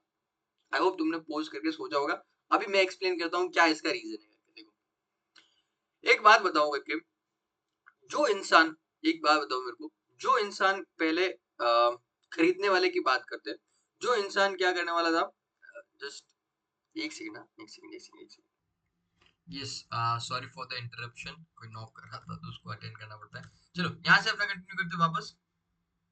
मेरा क्वेश्चन क्या था तुमको समझाना, कि यदि 105 पे सिर्फ 12,000 लोग खरीदने के लिए रेडी है, 12,000 शेयर खरीदने के लिए रेडी है, तो डिमांड 27,500 क्या है? इसका लॉजिक जरा समझते हैं। आई होप तुमने सोचा जरूर होगा, राइट? अभी मैं थोड़ा एक्सप्लेन करता हूँ। एक बात बताओ मेरे को, जो इंसान पहले 106 रुपए की प्राइस पे ये 6,500 शेयर खरीदने के रेडी है, जो इंसान 107 रुपए की प्राइस पे 5,000 शेयर खरीदने के रेडी है, जो इंसान 108 रुपए की प्राइस पे 4,000 शेयर खरीदने के लिए रेडी है, उसको मैं जाके बोलूं कि तेरे को मैं यही शेयर क्या करूंगा, 105 रुपए पे दे रहा हूँ, यही तेरे को क्या कर रहा हूँ मैं, 100 शेयर 105 रुपए पे दे रहा हूँ। ये लोग तो बेचारे ज्यादा प्राइस देके शेयर खरीदने के लिए रेडी थे, मैं इनको जाके बोलता हूँ कि तेरे को यही शेयर्स में क्या करूंगा, 105 रुपए पे दिलाने के लिए रेडी होकर के मैं 105 रुपए में तेरे को दिलाऊंगा। तो ये हाँ बोलेंगे कि नहीं बोलेंगे? ये तो पहली फुर्सत में हाँ बोलेंगे, हाँ हाँ भाई दिलाना, किधर है बता। ठीक है, तो इस तरीके से हाँ बोलेंगे भैया। तो अभी देखो, तो इन लोगों को टोटल करो यहाँ पे जरा, 12,000 प्लस 6,500 प्लस 5,000 प्लस 4,000, ये तुम्हारा कितना होता है? 27,500 होता है। तो इस तरीके से 105 रुपए की प्राइस पे टोटल डिमांड कितना रहेगा, ये सब लोग मिलके ये डिमांड बनेगा कितना? 27,500, राइट? सेम सेल साइड के अंदर देखोगे, राइट? जो लोग पहले 100 रुपए के अंदर अपना माल बेचने के लिए रेडी थे, 11,500 शेयर बेचने के लिए रेडी थे, राइट? वो फिर जो लोग 104 रुपए पे अपना 9800 शेयर बेचने के रेडी थे, वो उन लोगों के पास में जाता हूँ और उनको क्या बोलता हूँ कि तुम्हारा माल, तुम्हारा मैं शेयर्स 105 रुपए की प्राइस पे बिकवाऊंगा, तुम्हारे शेयर्स में 105 रुपए की प्राइस पे बिकवाने के लिए रेडी हूँ करके। तो हाँ बोलेंगे कि नहीं बोलेंगे? बिल्कुल हाँ बोलेंगे, करेक्ट, क्योंकि वो तो कम प्राइस पे बेचने के लिए तैयार थे बेचारे।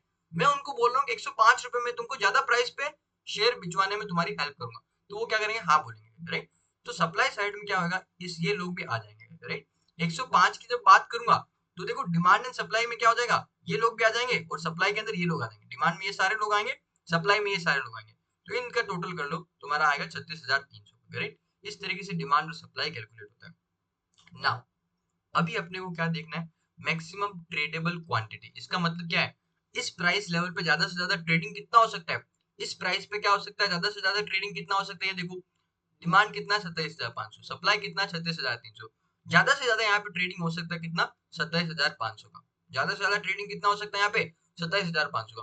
क्यों? क्योंकि देखो, बेचने वाले शेयर, बेचने वाले इस प्राइस पे 36,300 है, पर खरीदने वाले तो सिर्फ 27,500 है ना, खरीदने वाले तो 27,500 ही है, तो इतना तो ट्रेडिंग हो जाएगा। बचे हुए उसका क्या होगा? बचे हुए बस पड़े रहेंगे, उनका कुछ नहीं होगा करके। ज्यादा सप्लाई है, उससे क्या है, जितना लोग ज्यादा से ज्यादा खरीद पाएंगे उतना ही तो ट्रेडिंग होएगा। तो इस तरीके से तुम्हारा क्या निकल के आता है, मैक्सिमम ट्रेडेबल क्वांटिटी। इस केस में मैक्सिमम ट्रेडेबल क्वांटिटी कितना है? 27,500। ये कैसे निकल के आएगा? डिमांड और सप्लाई में से लोअर अमाउंट करके, ठीक है ना। अब मान लो कि ये वाला केस लेते हैं, यहाँ पे जरा समझना। यहाँ पे डिमांड कितना है? 50,500, यहाँ पे सप्लाई कितना है? 11,500, बट मैक्सिमम यहाँ पे क्वांटिटी कितना ट्रेड हो सकता है इनमें से? लोअर अमाउंट, विच इज 11,500 करके। क्यों? क्योंकि बेचने वाले, सॉरी, खरीदने वाले बहुत ज्यादा लोग तैयार है। 50,500 लोग, 50,500 शेयर लोग खरीदने के लिए तैयार है, बट सप्लाई ही 11,500 का है, शेयर्स अवेलेबल ही सिर्फ 11,500 है, तो उस केस में इससे ज्यादा कैसे ट्रेडिंग हो सकता है, पॉसिबल ही नहीं है करके। तो इस तरीके से डिमांड और सप्लाई में से जो लोअर अमाउंट रहेगा, जो लोअर क्वांटिटी रहेगा, वो आपका क्या रहेगा, मैक्सिमम ट्रेडेबल क्वांटिटी रहेगा, राइट। तो इस तरीके से हर लेवल पे हम क्या करते हैं, बाई सेल ये देखते हैं, डिमांड एंड सप्लाई ये कैलकुलेट करते हैं, डिमांड एंड सप्लाई यहाँ पे भी सेम लॉजिक से कैलकुलेट करते हैं, ठीक है ना। एंड फिर यहाँ पे क्या मैक्सिमम ट्रेडेबल क्वांटिटी कैलकुलेट करते हैं, which is lower of this amount, lower of demand and supply. ये मैक्सिमम ट्रेडेबल क्वांटिटी कैसे आता है, lower of demand and supply, ये आएगा आपका यहाँ पे, चाहिए तो लिख लेना ताकि तुमको बाद में क्लैरिटी रहेगा करके, ठीक है। तो इस तरीके से हमने मैक्सिमम ट्रेडेबल क्वांटिटी बोला। मैंने तुमको ये वाला टॉपिक स्टार्ट होती है मैंने क्या बोला, यहाँ पे प्री ओपन सेशन जो 15 मिनट का होता है, यहाँ पे अपना पर्पस क्या है, एक ऐसा सिंगल प्राइस आइडेंटिफाई करना जिसको हम इक्विलिब्रियम प्राइस बोलते हैं, और वो आगे चल के अपना ओपनिंग प्राइस रहेगा आज की मार्केट का, वो आइडेंटिफाई प्राइस वो कौन सा रहेगा, इक्विलिब्रियम प्राइस, वो ओपनिंग प्राइस वो कौन सा रहेगा, जहां पे सबसे ज्यादा क्वांटिटी हम ट्रेड कर सके, जहां पे सबसे ज्यादा बाइंग एंड सेलिंग कर सके, वो प्राइस रहेगा। अभी इस लिस्ट के अंदर देखो, इस टेबल के अंदर देखो, सबसे ज्यादा बाइंग एंड सेलिंग कौन से प्राइस पे हो रहा है, तो यहाँ पे देखो कि 100 रुपए के लेवल पे 11,500 का बाइंग एंड सेलिंग हो रहा है, 104 के लेवल पे 21,300 का बाइंग एंड सेलिंग हो रहा है, यहाँ पे 105 पे 27,500 का बाइंग एंड सेलिंग कर पा रहे हैं, और बाकी लेवल भी देख लो। तो इस के अंदर सबसे ज्यादा बाइंग एंड सेलिंग कौन से प्राइस पे हो रहा है, 105 रुपए के प्राइस पे सबसे ज्यादा बाइंग एंड सेलिंग हो रहा है, विच इज 27,500। तो अपना इक्विलिब्रियम प्राइस, अपना ओपनिंग प्राइस क्या हो जाएगा, 105 रुपए अपना इक्विलिब्रियम प्राइस, ये अपना ओपनिंग प्राइस हो जाएगा। तो जब आज मार्केट खुलेगा तो किस प्राइस पे खुलेगा, 105 रुपए की प्राइस पे ये मार्केट खुलने वाला है। तो अभी जो प्री ओपन सेशन है 15 मिनट का, उसके अंदर किस तरीके से ऑर्डर मैचिंग होगा, जितने भी ऑर्डर यहाँ पे मैच होंगे, जितने भी ट्रांजेक्शन यहाँ पे होंगे, सबके सब कौन सी प्राइस पे होंगे, 105 पे। सबसे पहले हम किन ऑर्डर्स को मैच करेंगे, ये जो 27,500 है उनको मैच करेंगे, राइट। 27,500 यहाँ पे क्या हो जाएंगे, इनको ये जो इस लेवल पे जो भी ऑर्डर है ना, बाई और सेल ऑर्डर दोनों, इनको हम बोलते हैं क्या, एलिजिबल ऑर्डर। तो सबसे पहले 27,500 ये अपना मैच हो जाएंगे, ठीक है। तो यहाँ पे देखो जरा किस तरीके से ऑर्डर मैचिंग होगा। फर्स्ट ऑफ ऑल क्या होगा, eligible limit orders are matched with the eligible limit order, जो कि अपना रहेगा यहाँ अपने केस में 27,500, ठीक है। इस प्राइस पे जितना भी डिमांड है, सप्लाई है, क्वांटिटी है, सब क्या रहेगा, इनको एलिजिबल ऑर्डर्स बोलेंगे, राइट। बट यहाँ पे मैक्सिमम ट्रेड कितना हो सकता है, 27,500 के हो सकता है। तो फर्स्ट लेवल पे जो एलिजिबल लिमिट ऑर्डर्स थे बाई साइड वाले, इनको eligible limit order with sell side वालों के साथ मैच किया, और 27,500 हमने सेटल किया। फिर हम क्या करेंगे, देखो यहाँ पे जरा, ये 27,500 तो आपने सेटल कर दिया, तो 36,300 में से ये 27,500 में हटा देता हूँ, तो आई थिंक कितना आता है, 9800 आना चाहिए, ठीक है। तो 9800 का अमाउंट आएगा, राइट। 36,300 टोटल सप्लाई था, इसमें से 25,500 को तो बाइंग एंड सेलिंग हो गया, बचे कितने यहाँ पे, 9800।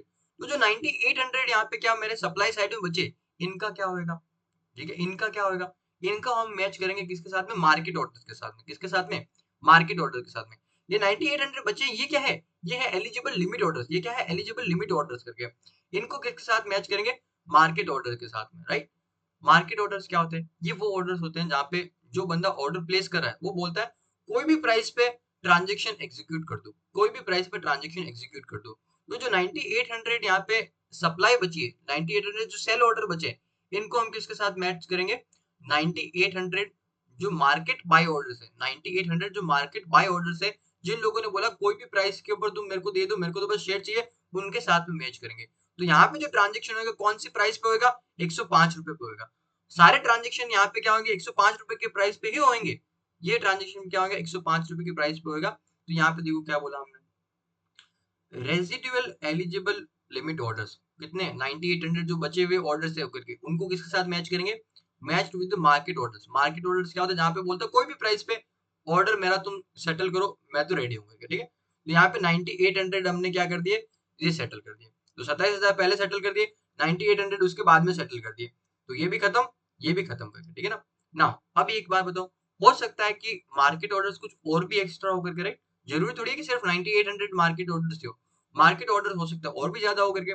तो मान लो कि थोड़े 22 है, तो यहाँ पे हाइपोथेटिकल एग्जांपल लेता हूँ, मार्केट ऑर्डर्स, ठीक है, ये सब तो क्या है, लिमिट ऑर्डर्स है। अब मार्केट ऑर्डर हाइपोथेटिकल एग्जांपल है, राइट।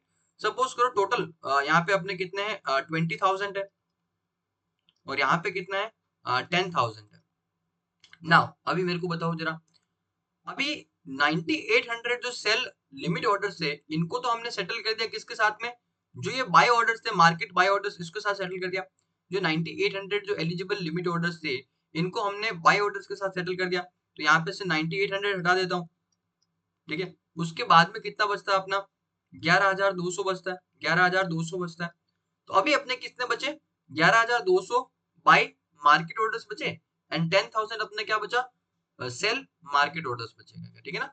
अब इन दोनों को मैच करने की कोशिश करते हैं। तो अगेन यहाँ पे ज्यादा से ज्यादा कितना हो सकता है, 10000 मैच हो सकता है, right, lower of these two amount करके, बिकॉज खरीदने वाले ज्यादा है, खरीदने वाले 11200 शेयर लोग खरीदने के रेडी है, बट सप्लाई कितना, सिर्फ 10,000 का है। तो मैक्सिमम ट्रेड यहाँ पे कितना होगा, 10,000 का। तो यहाँ पे जो 10,000 मार्केट ऑर्डर्स को हम क्या करेंगे, मैच कर देंगे। किस प्राइस पे मैच करेंगे, 105 रुपए की प्राइस पे मैच करेंगे, ठीक है। तो यहाँ पे हम क्या कर देंगे, नेक्स्ट 10,000 मार्केट ऑर्डर्स को सेटल करेंगे, वो भी किस प्राइस पे, 105 रुपए की प्राइस पे। तो एलिजिबल लिमिट ऑर्डर को एलिजिबल लिमिट ऑर्डर के साथ मैच किया, जो कि 27,500 हो गया अपने एग्जांपल में। रेजिडुअल एलिजिबल लिमिट ऑर्डर्स थे, उनको मैच किया हमने मार्केट ऑर्डर के साथ में, तो 9800 इनको भी सेटल कर दिया। फिर जो मार्केट ऑर्डर बचे, इनको मैच करते हैं किसके साथ में, मार्केट ऑर्डर के साथ में। तो जो 10,000 पॉसिबल थे, इनको भी हमने सेटल कर दिया। तो यहाँ पे ध्यान से सुनना, ये सब, ये तीनों तीनों ही किसके अंदर सेटल होंगे, एट द रेट 105, 105 रुपए की प्राइस पे हमने यहाँ पे सेटल किया। क्योंकि प्री ओपन सेशन का यूनिक फीचर ये है, सारे ऑर्डर यहाँ पे क्या एक सिंगल प्राइस पे सेटल होते हैं, जिसको हम इक्विलिब्रियम प्राइस बोलते हैं, जो अपना ओपनिंग प्राइस भी रहेगा अपने एग्जाम्पल में वो 105 रुपए। अंडरस्टूड, चलेगा। ये होता है इसका आज का कॉन्सेप्ट करके, राइट। नाउ अभी इसको थोड़ा क्विकली एक बार रीड कर लेते हैं करके। अभी तुमको, बट उससे पहले मैं एक बताना चाहता हूँ लाइव इसको। देखो जरा, इन्फोसिस का एग्जांपल लेता हूँ करके। ये देखो, इसका ये आज के दिन का ये है अपना ट्रेडिंग। ये क्लोज कितने पे, क्लोज का मतलब लास्ट डे पे ये क्लोज कितने पे हुआ था करके, राइट, 1190 पे क्लोज हुआ था करके। कितना पे, 1190 पे। बट ओपन कितने पे हुआ था करके, 1185 पे। तो डिफरेंस क्यों है, डिफरेंस है बिकॉज ऑफ ये प्री ओपन सेशन। जो प्री ओपन सेशन हुआ था, तो उसके अंदर ये चेंजेस इसके अंदर आपको देखने को मिले थे। आई होप तुमको ये क्लियर रहेगा, ठीक है ना। ये डिफरेंस क्यों है, बिकॉज प्री ओपन सेशन में बाइंग एंड सेलिंग हुआ होगा, तो पिछले दिन से आज का मॉर्निंग का ओपनिंग प्राइस क्या हो गया, डिफरेंट हो गया। क्यों हुआ, because of that pre open session करके। डन, यही चीज मेरे को बताना। अभी आगे चलते हैं इसके अंदर। अभी इस थोड़ा एक बार रीड कर लेते हैं क्विकली इसको, ठीक है ना। फटाफट से रीड करते हैं इसको थोड़ा। The pre open session is the duration of 15 minute का ड्यूरेशन रहेगा, 9 बजे से 9 बज के 15 मिनट तक। The pre open session is comprised of the order collection period and order matching period. First 7-8 minute सिर्फ ऑर्डर कलेक्ट करेंगे, उसके बाद में मैचिंग करेंगे at a single price. The order collection period is 8 minutes, shall provide for the order entry, modification and cancellation. मतलब first 7-8 minutes के अंदर तुम ऑर्डर प्लेस कर सकते हो, मॉडिफाई कर सकते हो, कैंसिल कर सकते हो। उसके बाद में जब ऑर्डर मैचिंग स्टार्ट होएगा, उस टाइम पे तुम ऑर्डर मॉडिफिकेशन कैंसिल नहीं कर सकते। यहाँ पे देखो लिखा हुआ है कि रैंडम क्लोजर रहेगा बिटवीन 7 to 8 मिनट्स के अंदर रैंडम क्लोजर रहेगा। Now, the information like indicative equilibrium and the opening price of the script, script का मतलब security, script का मतलब क्या है, security। तो उसका opening price क्या रहेगा, उसका equilibrium price या फिर opening price सेम चीज है। तो इंडिकेटिव इक्विलिब्रियम और ओपनिंग प्राइस क्या रहेगा, ये कांस्टेंट बेसिस पे आपको पता चलता रहेगा। जो फर्स्ट 7-8 मिनट्स है ना, तो उसके अंदर आपको constantly equilibrium price, opening price क्या रहेगा, कॉन्स्टेंटली आपको पता चलता रहेगा। उसको बोलते हैं इंडिकेटिव इक्विलिब्रियम और फिर opening price. Total buy and sell quantity of the script is disseminated on the NET terminal to the members on the real time basis. Real time basis पे आपको इंडिकेटिव इक्विलिब्रियम या फिर opening price पता चलेगा, कितना by cell order से, इस सब का इंफॉर्मेशन मिलता है। Then indicative Nifty 50 index value and percentage change are of indicative equilibrium price to the previous day's close price are computed based on the orders in the order book and disseminated during the pre-open session. Pre-open session में हर share price का, even index जो होता है उसका, इनका कितना change होएगा करके आज मॉर्निंग के अंदर, वो तुमको यहाँ पे देखने को मिलेगा कंटिन्यूअसली बेसिस पे फर्स्ट 7-8 मिनट के अंदर, right. Then order matching period start immediately after completion of order collection period. जैसे ऑर्डर कलेक्शन पीरियड खत्म होगा फर्स्ट 7-8 मिनट में, फिर ऑर्डर मैचिंग पीरियड स्टार्ट होगा। Order are matched at the single equilibrium price which will be open price करके। This is important. Single equilibrium price के order match होंगे, जो कि ओपन प्राइस रहेगा, अपने केस में 105 था। The order matching happens in the following sequence, जो कि हमने ऑलरेडी डिस्कस कर लिया। फिर यहाँ पे देखो एग्जांपल ले रहे क्या करके, बस इसी को यहाँ पे दिया। In the call option price mechanism equilibrium price is determined as below. ये फर्स्ट 7-8 मिनट सिर्फ ऑर्डर कलेक्ट करेंगे, फिर डिमांड एंड सप्लाई के बेसिस पे इक्विलिब्रियम प्राइस हम डिसाइड करेंगे। और ये इक्विलिब्रियम प्राइस कौन सा रहेगा, price at which maximum number of shares can be bought और सोल्ड करके, जो कि था 105 रुपए। Done. Now during order collection period, order modification, order cancellation, trade modification and trade cancellation not allowed. During order matching period, मतलब एक बार order collect कर लिया, उसके बाद जब मैच करेंगे उस टाइम पे तुम उसको मॉडिफाई या फिर कैंसिल नहीं कर सकते। यहाँ पे एक तो बोलता है कि ऑर्डर ऑर्डर की बात कर रहा है, एक ट्रेड की बात कर रहा है। तो ऑर्डर और ट्रेड में क्या डिफरेंस होता है? जब तुम्हारा ऑर्डर एग्जीक्यूट हो जाता है तब उसको हम क्या बोलते हैं? ट्रेड बोलते हैं। तुमने ऑर्डर प्लेस किया, वो एग्जीक्यूट हो गया, तो उसको हम क्या बोलेंगे? ट्रेड बोलेंगे। तो तुम्हारा ऑर्डर प्लेस किया, अब तक एग्जीक्यूट हुआ नहीं है, तब तक तुम उसको मॉडिफाई कैंसिल कर सकते हो, बट यहाँ पे मैचिंग पीरियड में नहीं कर सकते। ऑर्डर एग्जीक्यूट हो गया तो क्या हो जाएगा? ट्रेड हो जाएगा। उसके बाद तुम उसको मॉडिफाई और कैंसिल नहीं कर सकते कभी पोस्ट सॉरी ये during that matching period. Trade confirmation are disseminated to respective members on the trading terminals before the start of the normal market. Normal market start हो उससे पहले हम क्या करेंगे? ये information उनको disseminate करते हैं ट्रेड कन्फर्म। जो ट्रेड हो गया उनका हम information देते रहते हैं कंटिन्यूस बेसिस पे। After completion of order matching, there is a silent period to facilitate the transition from the pre-open session to the normal market. Generally क्या होता है ना, फर्स्ट 7-8 मिनट्स हम ऑर्डर कलेक्ट करते हैं, फिर नेक्स्ट 4-5 मिनट्स हम क्या करते हैं? ऑर्डर मैचिंग करते हैं। एंड जो बचे हुए 2-3 मिनट है, इसको ये क्या होता है? साइलेंट पीरियड है, जिसके अंदर कुछ भी नहीं होता। सिस्टम को ट्रांजिशन करते हैं from pre open session to normal session करके, राइट? तो इस तरीके से ये काम करता है।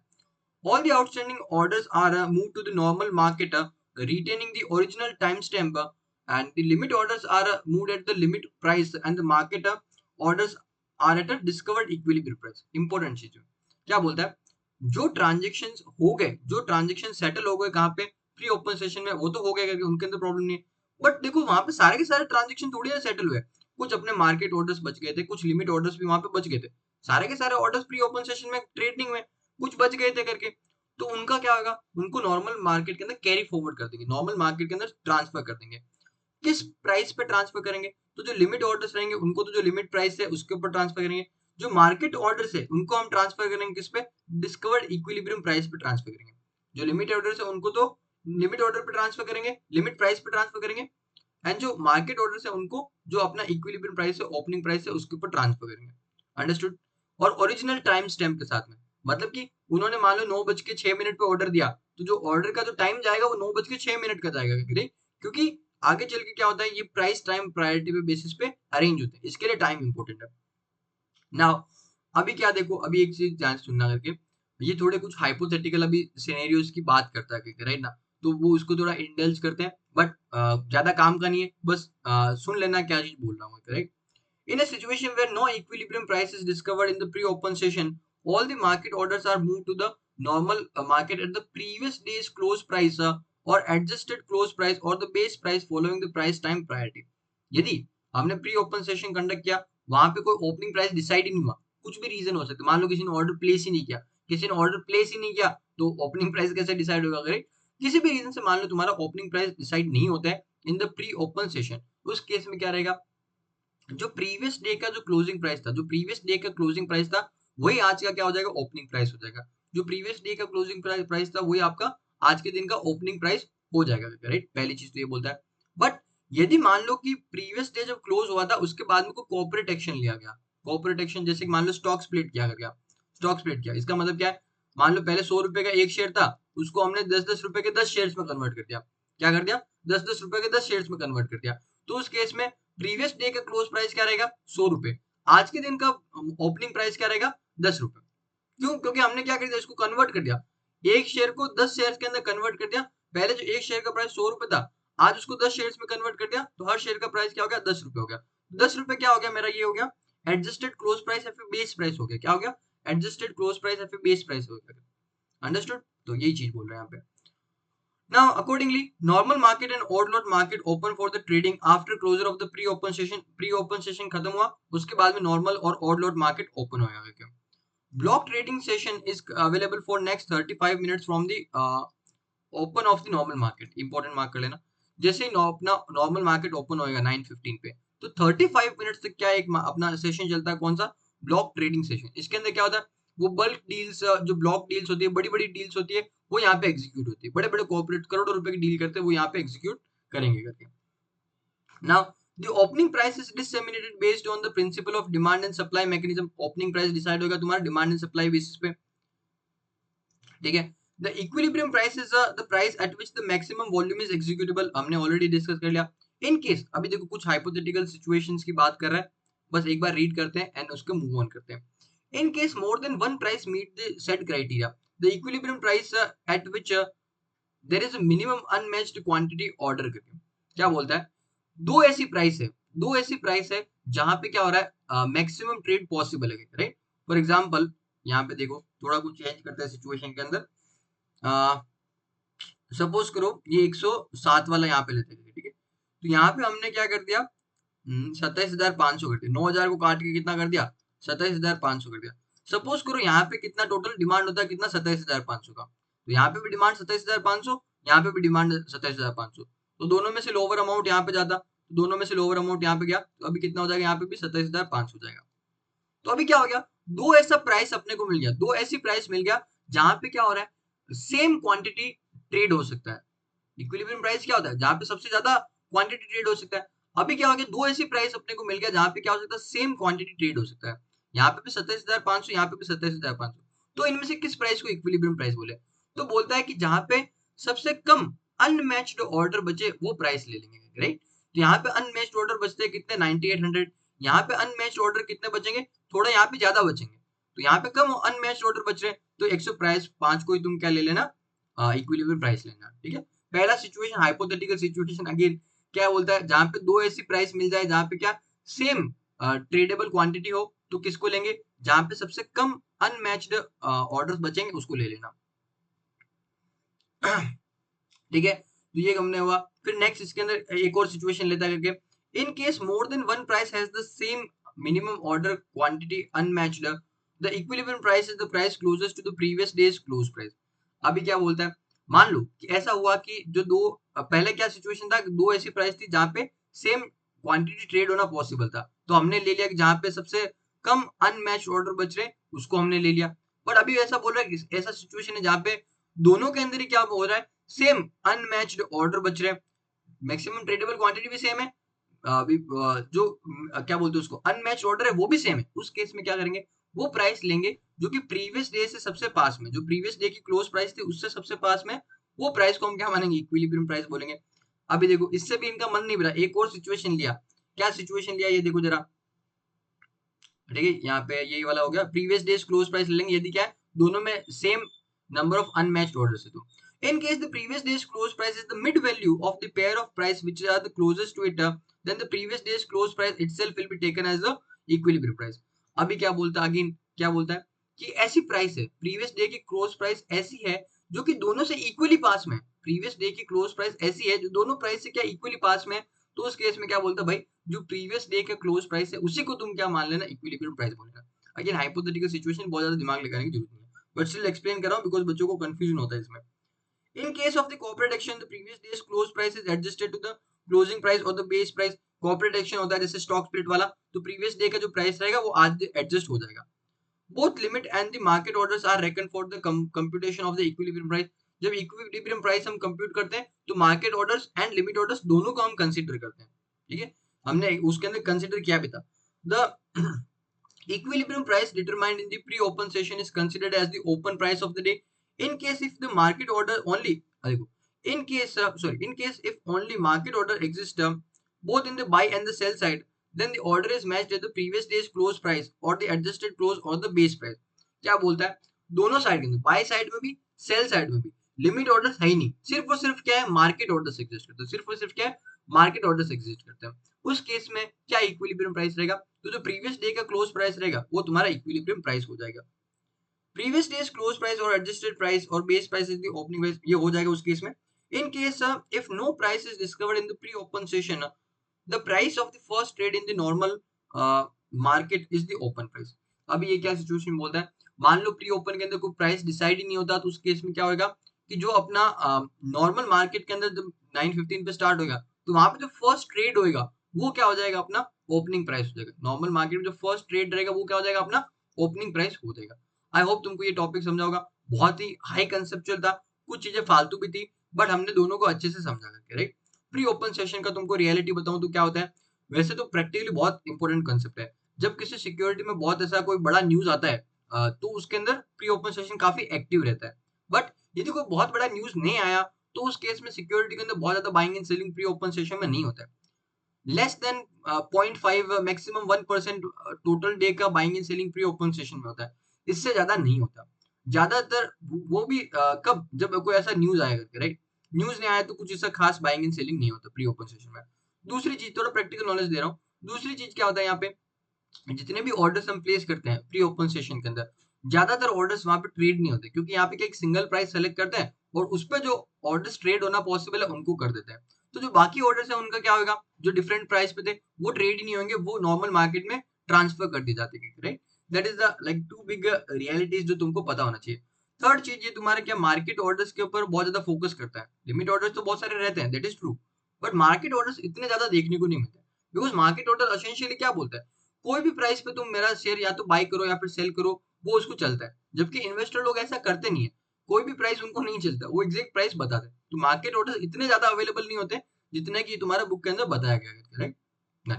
और फिर जो हाइपोथेटिकल सिचुएशन है वो रेयरली देखने को मिलते हैं, तो उनके ऊपर ज्यादा दिमाग मत लगाना। आई होप तुमको पूरा समझा दिया होगा। नाउ नॉर्मल ओपन मार्केट, एक बार क्विकली इसको क्लोज करते हैं। नॉर्मल ओपन मार्केट क्या रहेगा, 9:15 टू 3:30 रहेगा। यहाँ पे तुम सारे ऑर्डर वगैरह प्लेस कर सकते हो। यहाँ पे कंटिन्यूस बेसिस पे बाइंग एंड सेलिंग होगा। वहां पे तो क्या पहले ऑर्डर क्लिक करो फिर बाइंग एंड सेलिंग हो रहा था, यहाँ पे क्या कंटिन्यूस बेसिस पे बाइंग एंड सेलिंग होगा, अलग अलग प्राइस पे बाइंग एंड सेलिंग होगा।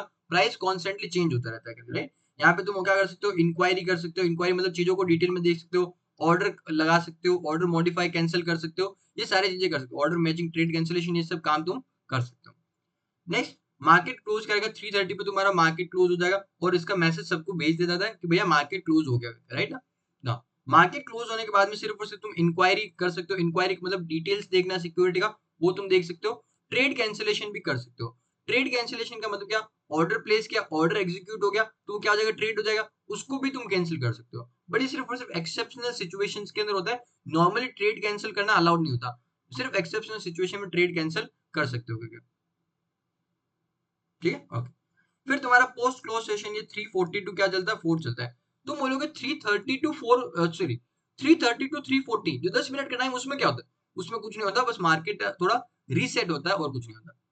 तो ये जो पोस्ट क्लोज सेशन है 3:40 टू 4 का, इसमें क्या होगा, सिर्फ और सिर्फ तुम क्या कर सकते हो, मार्केट ऑर्डर्स प्लेस कर सकते हो। सिर्फ और सिर्फ क्या कर सकते हो, मार्केट ऑर्डर्स प्लेस कर सकते हो। और ये मार्केट ऑर्डर्स किस प्राइस पे ट्रेड होंगे, जो क्लोजिंग प्राइस है उस पर ट्रेड होंगे, करेक्ट? ये इसके अंदर बस एक तुमको ऑप्शन देते हैं। द क्लोजिंग प्राइस तुम्हारा सिर्फ और सिर्फ नॉर्मल मार्केट सेगमेंट में अवेलेबल है करके, वो odd lot market, option market यहाँ पे नहीं होता ये क्लोजिंग वाला सेशन, ठीक है? यहाँ पे टाइमिंग दे दिया।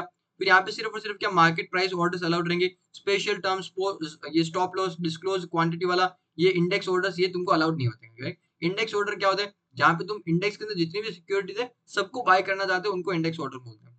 Trade are considerable in normal market trade, इसको मानेंगे। जो सिक्योरिटीज का ट्रेड नॉर्मल मार्केट सेशन में नहीं हुआ वो पोस्ट क्लोज सेशन में भी नहीं होगा। फिर लास्ट में सरकोन, ये क्या होता है, सर्विलेंस एंड कंट्रोल। इसका ये फुल फॉर्म याद रखना, सरकोन क्या होता है, सर्विलेंस एंड कंट्रोल, SURCON, इससे बनता है क्या, सरकोन। फुल फॉर्म याद रखना, बहुत बार एमसीक्यू में आता है। तो सरकोन पीरियड क्या होता है, it is that period, market close हो गया ना, उसके बाद में सिस्टम को थोड़ा सही से अरेंज किया जाता है, नेक्स्ट डे के लिए प्रिपेयर किया जाता है, तो वो सरकोन पीरियड होता है, करेगा ना? So that is the period after the market closure during which the user have inquiry access only, सिर्फ और सिर्फ सिक्योरिटीज का डिटेल्स देख सकता है, बाइंग एंड सेलिंग नहीं कर सकता। After the end of Sarkon period, the system process the data for making the system available for the next day. Next day की तैयारी होती है यहाँ पे। When the system start processing data, the interactive connection with the need system is lost and the message to that effect is displayed to the trader session, right? जैसे ही वो data process करना start करता है, उसके बाद में तुम यहाँ पे एक्टिविटीज नहीं कर सकते हो नीड सिस्टम को यूज करके, और वो एक मैसेज भी तुम लोगों को डिस्प्ले होता है। डन? आज की क्लास में हमने क्या देखा, जो मार्केट के मेन सेगमेंट्स थे वो हमने देखा कि एक डिफरेंट डिफरेंट टाइप के मार्केट टाइप्स देखे। फिर हमने एक दिन में किस किस स्टेजेस, मार्केट के क्या क्या स्टेजेस होता है, क्या क्या टाइम पे क्या क्या चीजें होती है, वो हमने देखा। इंटरेस्टिंग चीजें ये हमने कवर किया। नेक्स्ट क्लास में यहाँ पे आगे से कंटिन्यू करेंगे, थोड़ा नीड सिस्टम के बारे में जानना कोशिश करेंगे, किस तरीके से नीड सिस्टम को तुम यूज कर सकते हो, वो उसके कुछ फीचर्स वगैरह देखेंगे। आज की क्लास के लिए इतना ही, see you in the next class.